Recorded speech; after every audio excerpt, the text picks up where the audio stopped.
நீங்க வெளியே போய் பேசுங்க, எனக்கு ஒன்றும் ஆட்சி முடியாது. வெளியில என்ன அவை நடப்பதற்கு அமைதியாக ஒத்துழைப்பு தாருங்கள். அவசியம் உட்காருங்க.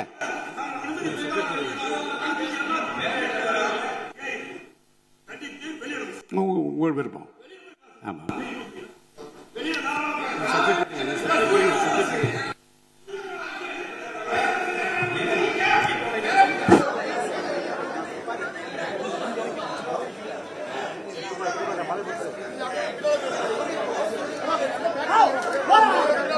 ஆட்டாதீங்க, தூக்கிடாதீங்க.